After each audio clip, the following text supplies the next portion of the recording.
Cycle की सवारी, the riding of a bicycle.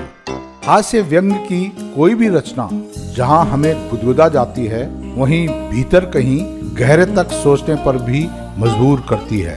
व्यंग में जहां सामाजिक मानसिकता पर कटाक्ष होता है, वहीं हास्य कथा हमें हंसाकर हमारा मन हल्का करती है। Where we get tickled with any satirical composition, it also forces us to think deep inside. In satire, where there is a sarcasm on the social mindset, it also lightens our heart by making us laugh. भगवान ही जानता है कि जब मैं किसी को cycle की सवारी करते या हारमोनियम बजाते देखता हूँ, तब मुझे अपने ऊपर कैसी दया आती है। सोचता हूँ भगवान ने ये दोनों विद्याएं भी खूब बनाई है। एक से समय बचता है, दूसरी से समय कटता है। मगर तमाशा देखिए, हमारे प्रारब्ध में कलयुग की ये दोनों विद्याएं नहीं लिखी गई। न हम साइकिल चला सकते हैं, न बाजा ही बजा सकते हैं। शायद 1932 की बात है कि बैठे बैठे ख्याल आया, चलो साइकिल चलाना सीख लें। इसकी शुरुआत यूं हुई कि हमारे लड़के ने चुपचाप यह विद्या सीख ली और हमारे सामने से सवार होकर निकलने लगा। अब आपसे क्या कहें कि लज्जा और घृणा के कैसे कैसे ख्याल हमारे मन में उठे। सोचा, क्या हम ही जमाने भर में फिसड्डी रह गए हैं? सारी दुनिया साइकिल चलाती है, मूर्ख और गंवार चलाते हैं। हम तो परमात्मा की कृपा से पढ़े लिखे हैं, क्या हम ही नहीं चला सकेंगे? आखिर इसमें मुश्किल क्या है? कूद कर चढ़ गए और ताबड़तोड़ पांव मारने लगे, और जब देखा कि कोई राह में खड़ा है, तब टन टन करके घंटी बजा दी। बस महाराज, हमने साइकिल सीखने का निश्चय कर लिया। दूसरे दिन हमने अपने फटे पुराने कपड़े तलाश किए और उन्हें ले जाकर श्रीमती जी के सामने पटक दिए कि इनकी जरा मरम्मत तो कर दो। मगर श्रीमती जी बोली, पहले बताओ इनका क्या बनेगा? हम चाहते थे कि घर में किसी को कानो कान खबर ना हो और हम साइकिल सवार बन जाएं। पर श्रीमती जी ने न मानी और जो झक मारकर बताना पड़ा कि रोज रोज तांगे का खर्च मारे डालता है, साइकिल चलाना सीखेंगे। श्रीमती जी ने बच्चे को सुलाते हुए हमारी तरफ देखा और मुस्कुराकर बोली, मुझे तो आशा नहीं कि आपसे यह बैल मेड़ चढ़ सकेंगे। खैर, यत्न कर देखिए। मगर इन कपड़ों का क्या बनेगा? हमने जरा रौब से कहा, आखिर साइकिल से एक दो बार गिरेंगे या नहीं, और गिरने से कपड़े फटेंगे या नहीं। जो मूर्ख हैं वे नए कपड़ों का नुकसान कर बैठते हैं, जो बुद्धिमान हैं वे पुराने कपड़ों से काम चलाते हैं। इधर हमने बाजार से जंबक के 2 डिब्बे खरीद लिए कि चोट लगने पर उसका उसी समय इलाज किया जा सके। इसके बाद जाकर एक खुला मैदान तलाश किया ताकि दूसरे दिन से साइकिल सवारी का अभ्यास किया जा सके। अब यह सवाल हमारे सामने था कि अपना उस्ताद किसे बनाएं। इसी उधेड़ बुन में बैठे थे कि तिवारी लक्ष्मी नारायण आ गए और बोले, क्यों भाई, हो जाए एक बाजी शतरंज की। हमने सिर हिलाकर जवाब दिया, नहीं साहब, आज तो जी नहीं चाहता। क्यों? यदि जी न चाहे तो क्या करें? यह कहते कहते हमारा गला भर गया। तिवारी जी का दिल पसीज गया। हमारे पास बैठकर बोले, अरे भाई, मामला क्या है? स्त्री से झगड़ा तो नहीं हो गया? हमने कहा, तिवारी भैया क्या कहें? सोचा था लाओ साइकिल की सवारी सीख ले, मगर अब कोई ऐसा आदमी दिखाई नहीं देता जो हमारी सहायता करे। बताओ है कोई ऐसा आदमी तुम्हारे ख्याल में? तिवारी जी ने हमारी तरफ बेबसी की आंखों से ऐसे देखा मानो हमको कोई खजाना मिल गया है, और वे खाली हाथ रहे जाते हैं। बोले, आदमी तो ऐसा है एक, मगर वह मुफ्त नहीं सिखाएगा, फीस लेगा। दे सकोगे? कितने दिन में सिखा देगा? यही 10-12 दिनों में। और फीस क्या लेगा हमसे? औरों से 25 लेता है, तुमसे 20 ले लेगा हमारी खातिर। हमने सोचा 10 दिन में सिखाएगा और 20 रुपए फीस लेगा।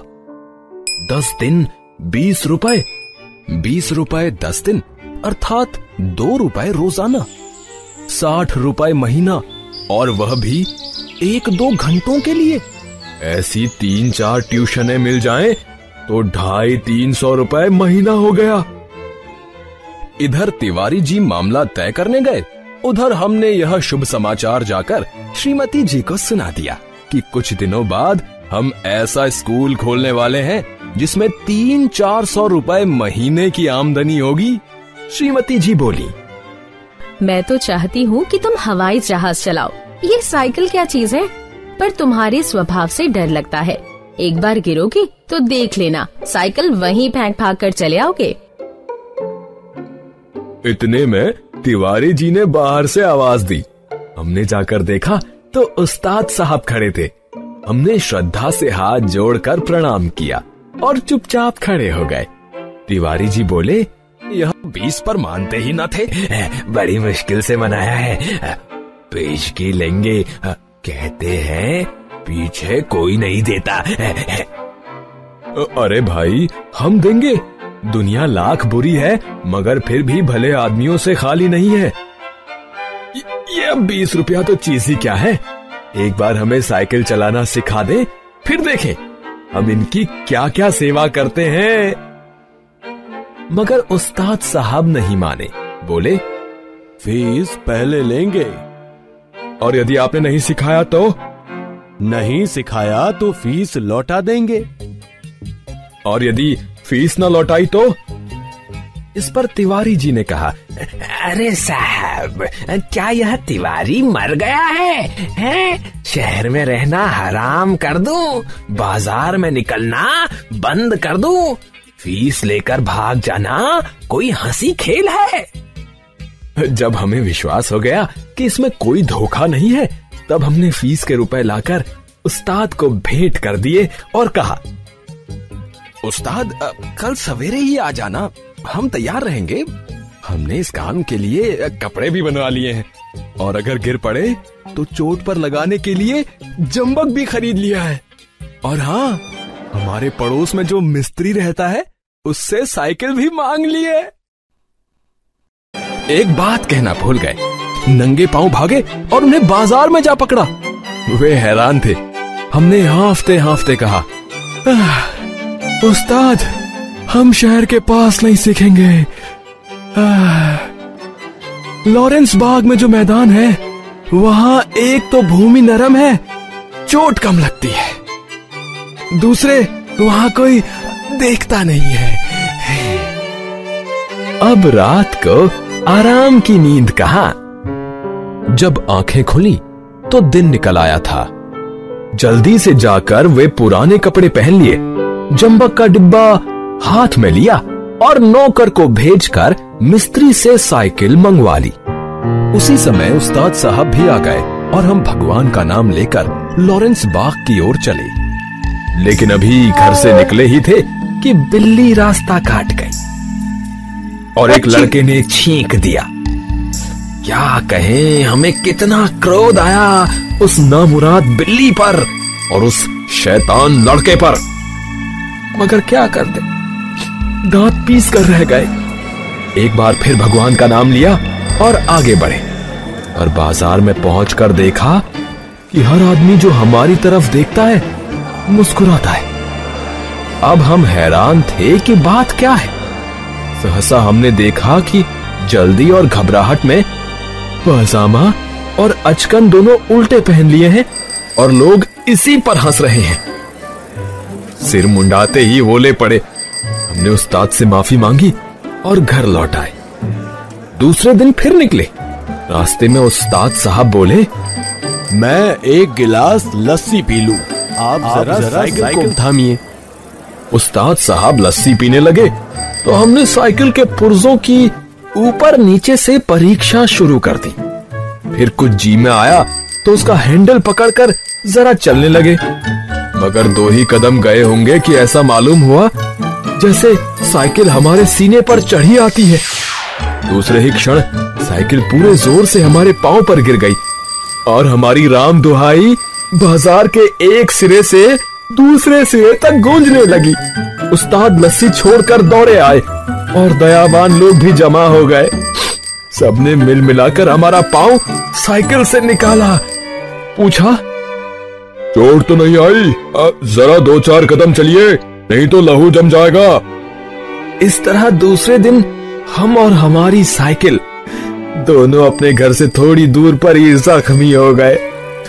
हम लंगड़ाते हुए घर लौट आए और साइकिल ठीक होने के लिए मिस्त्री की दुकान पर भेज दी। मगर हमारे वीर हृदय का साहस और धीरज देखिए, अब भी मैदान में डटे रहे। कई बार गिरे, कई बार शहीद हुए, घुटने तोड़वाए, कपड़े फड़वाए, पर क्या मजाल जो जी छूट जाए। 8-9 दिन में साइकिल चलाना सीख गए थे, लेकिन अभी उस पर चढ़ना नहीं आता था। कोई परोपकारी पुरुष सहारा देकर चढ़ा देता तो फिर लिए जाते थे। हमारे आनंद की कोई सीमा न थी।